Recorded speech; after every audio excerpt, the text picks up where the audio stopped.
Well, good afternoon, and delighted to be joining you at this event.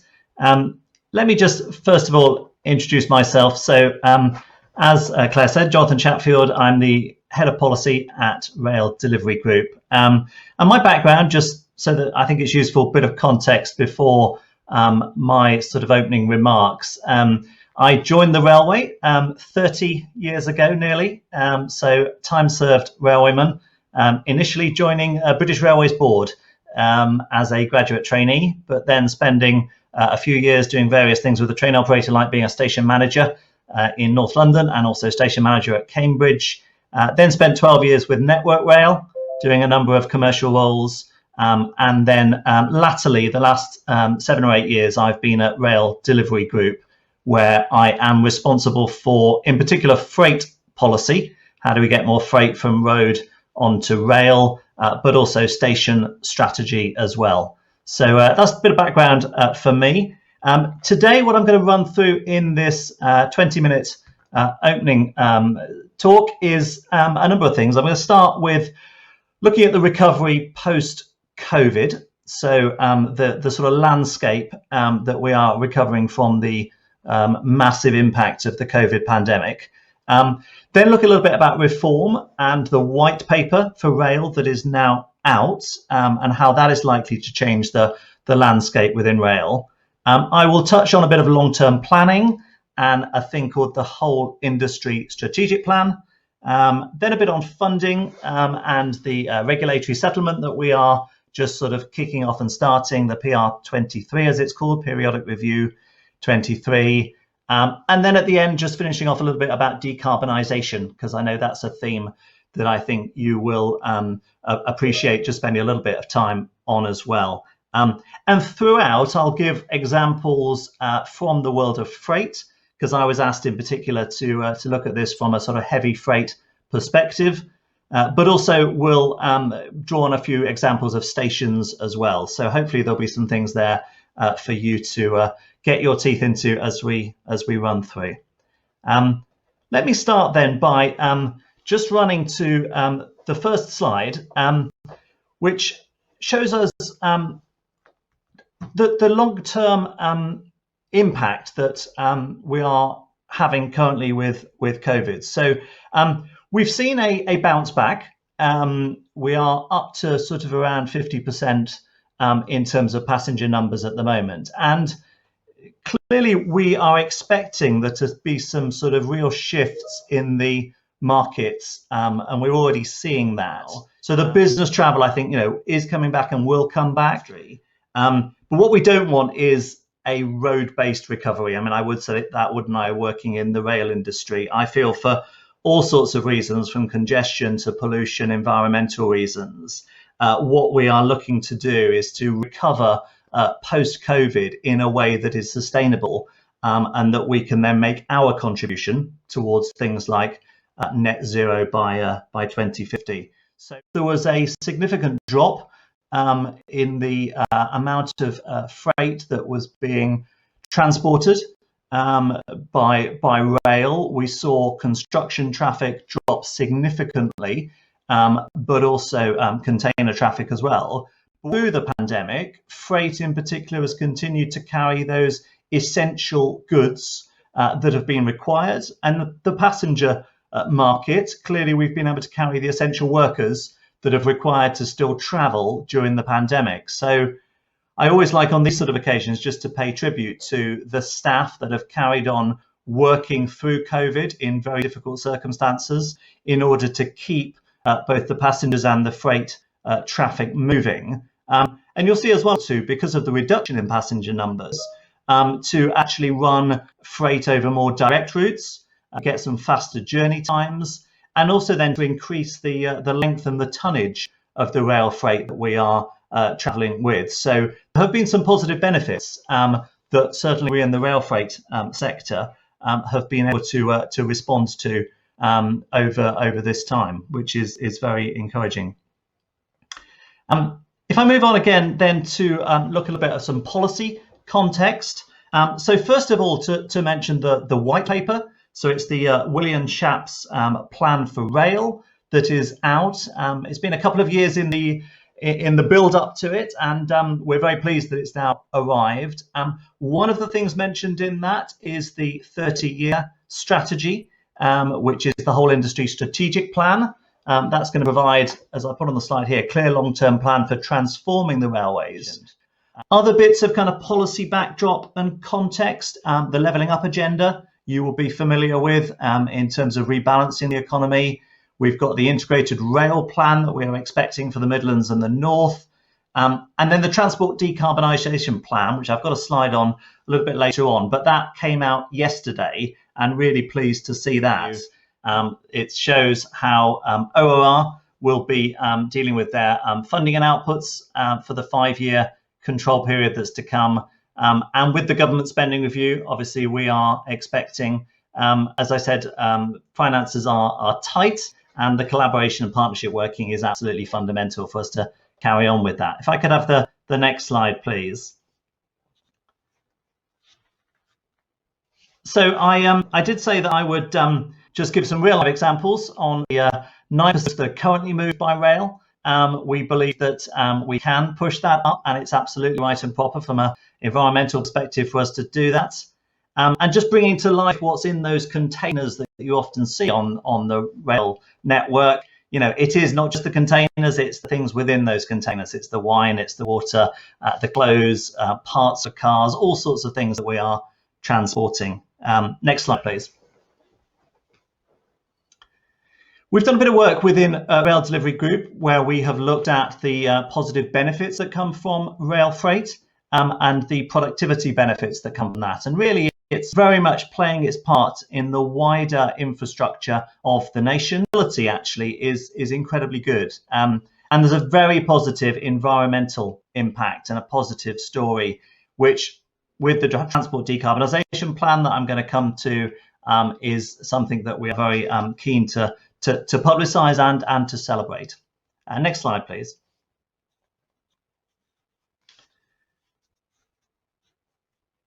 So bringing this right up to date, we've done some work with Deloitte recently, which shows the contribution that rail freight makes to the UK economy. And it's just under £2.5 billion. Now that is both to freight customers, but also to wider society. And really interesting, again, linking in with the policy framework, I talked about the levelling up agenda earlier. It's actually, 90% of those benefits are accruing to customers that are outside of London and the South East. And when you look at the amount of rail freight that we are moving, we've estimated that it's 7 million lorry journeys per year that are being taken off the roads and moved onto rail. Next slide, please. I talked about COVID recovery earlier and how we're responding to the pandemic. And it has been really positive to see the way in which the industry has come together. We have been able to make a number of significant and positive changes. I mentioned the longer, heavier freight trains that we've been able to run over more direct routes, but also that recognition of the part that rail freight has played as we've moved the key products around the network. So both rail playing its part with the passengers in terms of key workers getting to hospitals and work, but also from a freight perspective as well. If I can have the next slide, please. Just to bring it right up to date, we produced a document which actually came out only last week. So I thought I'd put this slide up just to show you the rail freight building a stronger, greener future for Britain. That's available on the RDG website, the Rail Delivery Group website. So do take a look at that, because that sets out how we believe we can take the white paper and some of the sort of policy landscape that's out there and really deliver for rail freight. So I won't run through that in detail now because time is pressing, but do take a look at that document, which we've set out, as I say, using that Deloitte research, the way in which we want to engage with government and with supply chain and across the industry to deliver for rail freight. Thank you. Next slide, please. So bringing it, as I say, right up to date, yesterday, delighted that the Transport Decarbonisation Plan came out. Obviously, quite a long document that I've had a chance to flick through, but not yet to fully take on board. But it's great, again, as I said with the white paper, to have the ambition and the vision that's shown through that. And as I say, we within the rail industry are now very keen to work with the relevant players to really bring it into reality. It's going to be about the delivery of these things that are so important now. So vision, ambition, absolutely great to see. And we now need to work through the detail of that as to how we can actually create that transport network net zero by 2050, with steps along the way for us to start even now to work towards that, because it's a huge challenge that we are going to face, but we are up for that challenge and very pleased that that came out, that document yesterday. Next slide, please. Just here, just a few emissions from passenger and freight, just to show, significantly better than road, but there is still a challenge, particularly with rail freight. And it's where, and we've said this a number of times, I know, it's where things like electrification are so important from a rail freight perspective. If I have the next slide, I've got a bit more detail on that coming up. So transport decarbonisation network strategy, it's a bit of a mouthful, but Network Rail have produced a really good piece of work where they have looked at what the various modes and energy requirements are going to be. So yes, there will be a role for battery and there will be a role for hydrogen, but I do believe that it's the electrification of the network, which is the tried and tested technology that we need. And again, there are things within the white paper and the decarbonisation plan that do talk about the infill electrification that we will need. And it is that rolling programme that makes it so important. I know from a supply chain perspective, having that rolling programme means you can plan, you can train, you can recruit with certainty, and that helps also on the financial side with the efficiency. So a rolling programme, absolutely fundamental. And again, from a heavy rail freight perspective, it really does need that electrification programme that I believe we will see in the coming years and will be so important. Next slide, please. So without much time, I'm only going to just very quickly mention a couple of things on stations. So we do have a significant focus on stations as well within Rail Delivery Group, 2,500 stations across the UK.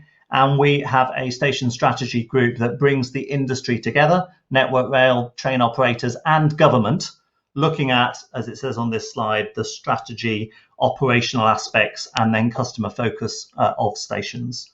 Next slide. We do a lot of work in this area, and on this slide, again, without reading it out, we have annual station summits that bring the industry together. There is an RDG vision for stations. Again, you can find that on our website with 9 principles for our rail stations. We work with Community Rail Network very closely and do a lot of public engagement, policy analysis, and working on investment. So that just gives you a little snapshot of the things that we are working on. Again, more details you can be found by either contacting me afterwards or looking at the Rail Delivery Group website. Next slide. We've done a lot of research as well. And again, this slide just shows you over the last few years a number of the pieces of research that we've done, looking at regenerating our stations, and more recently, very much focusing in on those economic benefits of station investment, and the most recent study we've done on the value of station investment. So this is very much seeing the role of stations as a catalyst for economic regeneration and development. I often talk about them as a gateway. They are not only a gateway to the railway, but they are a gateway to local communities, to towns and villages and cities, and a fundamental connecting point, therefore, with huge economic benefits that can come from those stations. So again, do take a look at some of the research that we've produced in recent years. Next slide, please. So the last one, just on stations, just our top priorities at the moment. I've talked already in this presentation about overall sort of recovery from COVID and the reform agenda with the white paper, but we are focused very much on sustainability and investment as well as our other two. And there's a couple of documents there that we've produced recently that you can, again, take a look at your leisure. Next slide, please. So I've rattled through that given some of the technical difficulties we had earlier. So I would just end really with just sort of two notes to mention. So First of all, we are very much looking forward to welcoming back and attracting people back to the railways. We want to make sure that the customer is at the centre of that. And certainly we are very ambitious for change, and the white paper, I think, very much sets the scene for that. The crucial bit now, as I said, is getting the details of that change right.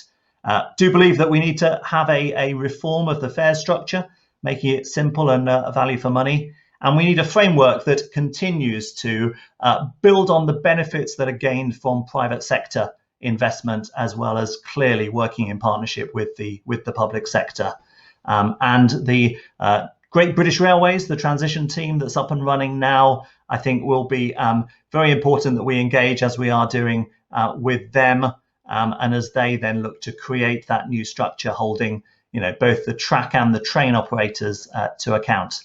But I'll end with a positive, which I think is the fundamental opportunity we've got within the rail industry, and that's with the decarbonisation agenda. I think absolutely we have an opportunity to modal shift for both passengers and freight. Rail is clean, it's green, it's efficient, and I remain as passionately in favour of rail and believing that it has a great future as I did when I joined the railway 30 years ago, as I said at the outset of my presentation. So delighted to present today. If we have got time for questions, happy to answer them, but otherwise please do reach out to me on LinkedIn or through other ways. But thank you very much indeed.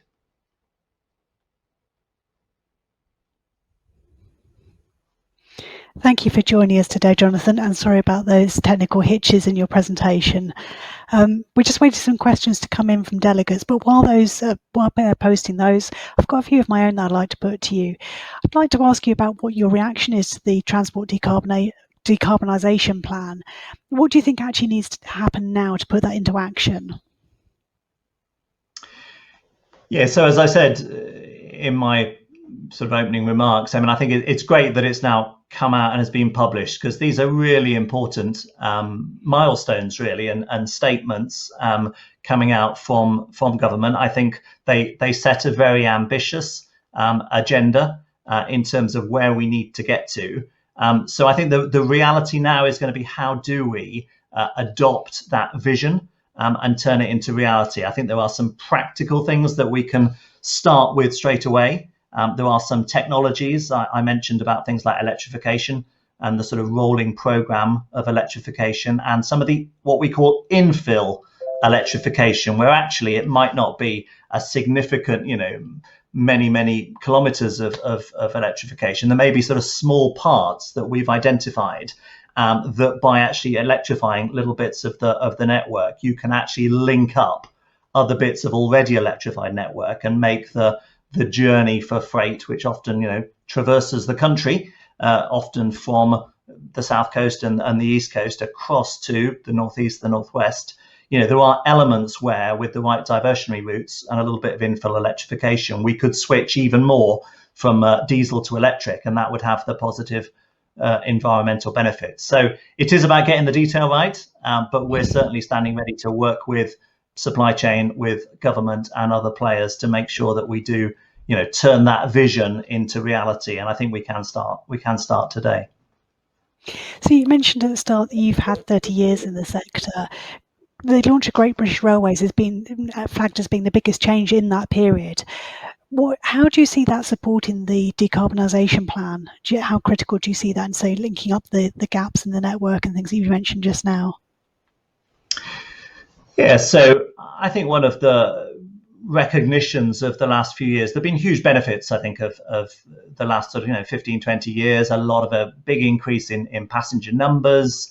I think a very strong emphasis on the customer, and some great work that's been done. But I think increasingly people have recognized that there are too many barriers and too many sort of places in the industry where different organizations are sort of not necessarily aligned in their objectives or their incentives. And I think where Great British Railways can really come into its own, and we called within RDG for this kind of guiding mind, as we called it, I think it's really fundamental to have a single accountable organization that brings the different bits of the industry together Clearly, we will still need, a devolved structure. There will still need to be decisions made locally, because, if we were to pull everything to the centre, I think that would be, an incredibly inefficient way of dealing with things. So we've got to get that balance right between what needs to be coordinated, because it's a network, it's a system, and therefore it's really important to have that central coordination. And that's what I think Great British Railways will bring. But in terms of the delivery of that, we've got to get that as close to, in my view, the customer, be that the passenger or be that the freight customer, in terms of the individual delivery and decision making. So that will be a challenge that we will, I think, need to face in the next few months as we work through that. But having a central guiding mind that can be accountable for the direction of the industry, I think, is absolutely the right approach. Great, thank you. So we had a question come in from Williams McBride from Jacobs, asking, do you consider that now is the time to make it mandatory for all new lines to be electrified? I certainly think that we should be electrifying as many lines as it is practical to do so.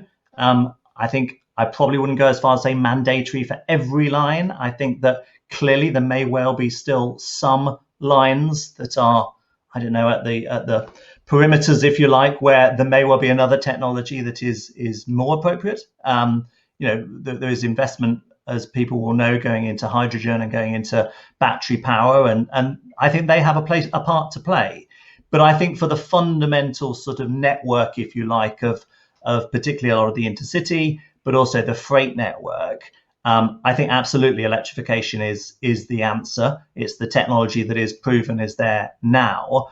And I think that particularly from a heavy freight perspective, if you think about the tonnage that those freight trains have to pull, actually there just isn't at the moment the technology in terms of battery and hydrogen to be able to answer that, which is why there are so many diesel trains that are out there that are running those. So I think electrification will enable a much greater switch from diesel to electric, and I think electrification is the answer in today's context for heavy freight. So maybe not go as far as mandatory for every line, but definitely that's the direction that we need to be moving into.